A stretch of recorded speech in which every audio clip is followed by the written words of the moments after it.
Sir कैसे हो? हम बढ़िया है, मजे में। क्या नाम है आपका? हमारा नाम नागेश है।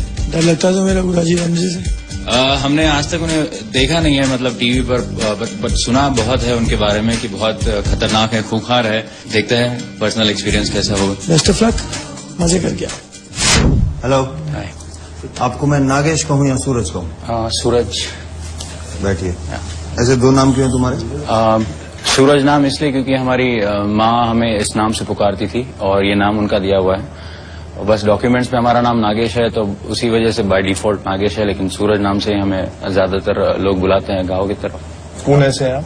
नहीं, जालना एक गांव डिस्ट्रिक्ट है, उसमें 6 तालुके हैं, उसमें से एक तालुके में 240 गांव है, उसमें से एक गांव है हमारा बोंदलापुरी, वहाँ के हैं हम। आपका वर्क एक्सपीरियंस क्या लिखा आपने यहाँ पर? सर, खेतों में हम काम करते थे, बस वो वर्क एक्सपीरियंस नहीं माना जाएगा। लेकिन जब हम थोड़े बड़े हुए, जब कॉलेज में गए तो उस समय हम रिक्शा चलाना चालू किए। फिर एक बार रिक्शा का एक्सीडेंट। साइकिल रिक्शा या auto rickshaw? Auto rickshaw. Auto rickshaw. और उसके बाद रिक्शा का एक्सीडेंट होने पर वो कुछ काम की नहीं रही तो वो बेचना पड़ा हमें। उसके बाद हम साइकिल स्टैंड होता है जो रेलवे स्टेशन के पास, लोग अप डाउन करते हैं, उनका गाड़ी पार्क करते हैं, तो वहां पे हमने गार्ड का काम किया, 10 महीने किया। क्योंकि हमारे बड़े भाई साहब ने पोल्ट्री फार्म का बिजनेस स्टार्ट किया तो हम उनके साथ हो लिए, क्योंकि जानवरों से ऐसे भी हमें बहुत प्यार था। हमारा कोई दोस्त नहीं है कि हम बचपन से हमारे माँ के साथ ही रहते थे। हम पैदा भी हुए तो वक्त से पहले ही पैदा हुए थे, तो हम कमजोर रहते थे हमेशा। वजन हमेशा 40 के ऊपर कभी गया नहीं था हम लोग को। अभी पिछले साल हम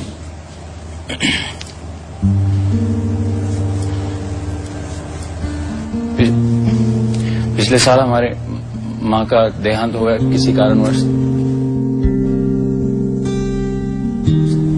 तो हमारे पिताजी इसके लिए जिम्मेदार थे, हम झगड़ा करके घर छोड़ के भाग गए। पिताजी कैसे जिम्मेदार थे? हम पहली बार हमारे माँ को छोड़कर 10 दिन के लिए हम बाहर गए हमारे बड़े भाई के साथ, और हमारे माँ को पी लिया हुआ था। उस वजह से हमारे पिताजी ने ध्यान नहीं दिया, क्योंकि वो हमेशा दारू पीते हैं, हमेशा हमारी माँ को मारा करते थे, और उन्होंने ध्यान नहीं दिया वो बीमार होने पर। और हम जब आए तो देखा सब बदल गया था, बर्बाद हो गया था। और हम ये शौक सहन नहीं कर पाए, हम जहर खा लिए। जहर खाने पर 6-7 दिन बाद हम अस्पताल से वापस आए और हमें 1.5-2 महीने के लिए बंद करके रखा गया, क्योंकि हम नहीं जीना, हमने कभी सोचा नहीं था हम हमारी माँ के बगैर जिएंगे, और हम नहीं रह सकते थे। फिर उसके बाद हमारे पिताजी इलेक्शन लड़ते थे और हार गए वो बुरी तरह से, और उसका फ्रस्ट्रेशन उन्होंने हमारे भाई पे निकाला, बड़े भाई पे। भाभी जी प्रेग्नेंट थी तो उनके सामने मार रहे थे उन्हें। तो वो समय था जब हमारा पूरा गुस्सा बाहर आया। हमने उन्हें बहुत सी गालियां दी, बातें सुनाई, और उस समय हम घर से बाहर निकल गए। आप डिश वॉशर भी थे? डिश वॉशर अभी भी है सर, हैदराबाद में। Floor cleaner? हाँ। क्यों, आपके पास कोई क्वालिफिकेशन नहीं है? सर, बीएससी डिग्री है, लेकिन यहाँ बीएससी लिखा हुआ है। बीएससी डिग्री है, लेकिन हम उतना मतलब जॉब नहीं ढूंढ पाते हम। ये लाइफ आपकी जो आपने बताई, वहाँ से आप यहाँ कैसे पहुँचे? मुंबई में हम काम कर रहे थे वहाँ। आप तो कहते हैं हैदराबाद में नौकरी है आपकी? 2 महीने से हैदराबाद में, उसके पहले 1 साल बॉम्बे। अच्छा, उससे पहले मुंबई? उससे पहले 1 साल मुंबई रहे। क्या कर रहे थे आप वहाँ पर? हम घर छोड़ के गए, हमारे स्टेशन चले गए गुस्से में। वहाँ पे 2 ही तरफ ट्रेन जाती है, एक जाती है हैदराबाद, एक जाती है बम्बई। जो ट्रेन आई हम उसमें बैठ गए, वो ट्रेन आ गई बॉम्बे, मुंबई। और वहाँ पे हम मुंबई के बारे में बस सुने थे, पहली बार उतरे तो देखा इतनी भीड़ थी कि हमारे यहाँ मेला भी लगता है तो इतने लोग नहीं होते हैं। देखा और सब चकरा गए, पैसे नहीं थे, बैग नहीं, कुछ नहीं था हमारे पास। बहुत रोए हम, माँ की बहुत याद आई, बहुत रोए हम। स्टेशन पे सोए तो पुलिस वालों ने रट लगा दी, उठो, हकाल दिया हमें। और वहाँ पे फिर मरीन ड्राइव है, वहाँ पे रात गुजारी, सो नहीं पाए, बस बैठे रहे सर पे हाथ रख के रोते समय। 2 दिन ऐसे निकल गए, 3 दिन ऐसे निकल गए। रात में देखा लोग झाड़ू से पूरा रोड साफ करते हैं, तो उनका जो मुकादम होता है, जो हेड होता है, उनको जाके बात की, और 80 रुपए रोज से हम काम किए वहाँ पे। वो मैं समझ गया। अब मुझे बता कि रोडीज में कैसे आया? सर, वहाँ पे जब काम करते थे हम तो टीवी देखते थे हम, तो हम पहले टीवी वगैरह हमें इंटरेस्ट नहीं था।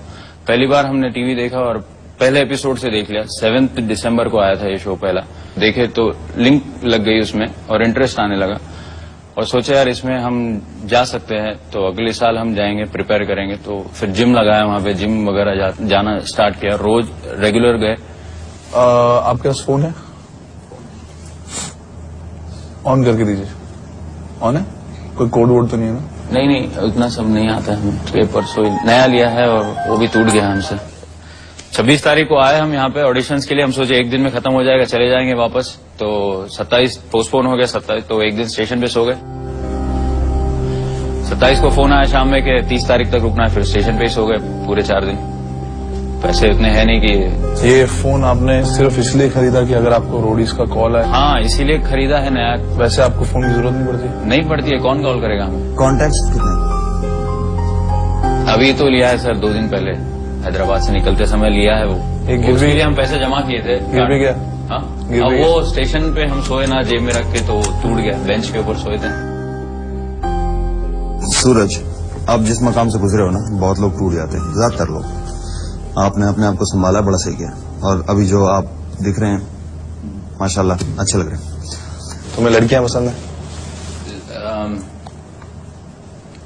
पसंद है? पसंद है। मौका मिलेगा तो गर्लफ्रेंड बनाओगे? बनाएंगे। और मतलब इंशाल्लाह आप बहुत मेहनत कर रहे हैं तो पैसे भी होंगे आपको घुमाने पैसे फिराने। तो हम बहुत कमाने वाले सर, कुछ भी हो जाए। रोडीज में नहीं भी रहे तो पैसे हम इतने कमाने वाले हैं कि बस आप पूछो मत। गर्लफ्रेंड जब होगी तो उसको कैसे घुमाओगे, कहाँ लेके जाओगे, क्या क्या करना चाहते हो तुम अपनी गर्लफ्रेंड के साथ? दुनिया हमसे ज्यादा हमारी गर्लफ्रेंड ने देखी होगी, तो हम उन्हें कहेंगे बस खर्चा हम करेंगे, आप घुमा दो जहाँ लेके जाना चाहते हो।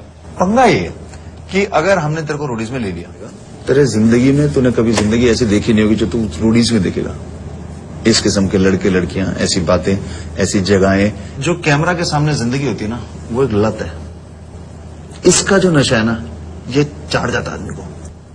इसके बाद तू अपनी नौकरी पे वापस नहीं जा सकता। सीधी बात है, तय है ये। जब लोग तुझे रिकॉग्नाइज करेंगे ना, और जब तू झाड़ू मारा हो, वो लोग तेरे ऑटोग्राफ मांग रहे होंगे। उसमें लिखा है सर, हमें फेम वो सब चीजें नहीं चाहिए, ईमानदारी पे हम टिके रहेंगे, उसमें लिखे हैं हम जो आपको बता रहे हैं वो हमारा एक हम असमंजस में पड़ चुके हैं। हमारे अंदर ये जद्दोजहद चल रही है कि भाई अगर आपको हम ले लें तो हम आपके साथ बहुत बड़ी ज्यादती करने वाले हैं। थैंक यू सूरज, आने के लिए बहुत बहुत शुक्रिया। आपसे मिलकर अच्छा लगा। सर। एक बार हाथ मिलाना चाहते हैं आपसे। जरूर। फोन ले लो अपना। रघु सर और राजीव सर और रणविजय सर, ये सब बहुत अच्छे लोग हैं। हमें जितना हमने सुना था उनके बारे में, बहुत खूंखार है, खतरनाक है। शायद हम उन्हें पसंद आए तो हमसे तो बहुत अच्छे से बिहेव किए। जितने लोगों से आज तक मिला हूं मैं रोडीज में, उन सबसे अलग है, सबसे अलग है। वन रीजन, इसका पॉइंट ऑफ व्यू हर चीज पे अलग होगा। इसका रिएक्शन देखना बहुत ही ऑसम होगा। सिलेक्शन नहीं होता है तो उतना ही दर्द होगा जितना अगर किसी गर्लफ्रेंड को आप प्रपोज करो और वो ना कह दे, तो उतना ही दर्द होगा। लेकिन जिंदगी रुकती नहीं है, जिंदगी चलती रहनी चाहिए। तो ठीक है, अगली बार कोशिश कर लेंगे। यहाँ अगर नहीं भी होता ना, फिर भी तुम्हारी हिम्मत को सैल्यूट। पर्सनल इंटरव्यूज खत्म हो चुके हैं। कंटेस्टेंट्स के लिए जजेस को फेस करना जितना मुश्किल था, उतना ही कठिन रिजल्ट्स के लिए वेट करना। She is one of those girls who came very close. उसमें स्पार्क दिखा पर उसने दिखाया नहीं। लाइफ का पहला इंटरव्यू था और वो भी ऐसे लोगों के सामने जिनका सिर्फ नाम ही काफी है, बस उनका नाम ले लो तो लोग डर जाते हैं। ये now she was less than even photograph का नहीं I like। अगर मेरा सिलेक्शन यहाँ पे नहीं हुआ तो सबसे पहले ऑफ कोर्स बहुत सारा बुरा लगेगा, बहुत ज्यादा बुरा लगेगा, लेकिन फिर I try for next year as well. एक मिनट में कॉन्फिडेंट वो शुरुआत राजी को परफॉर्म मतलब छोड़ना। मैं तेरे को बता रहा हूँ, compare to in between if we had a choice between these we would not choose her even over this girl who we are not choosing. Audition सही था बट मुझे तो कुछ आइडिया नहीं है। अगर सोचा होता या जो सोचते हैं वो होता तो ये रोडीज नहीं होता।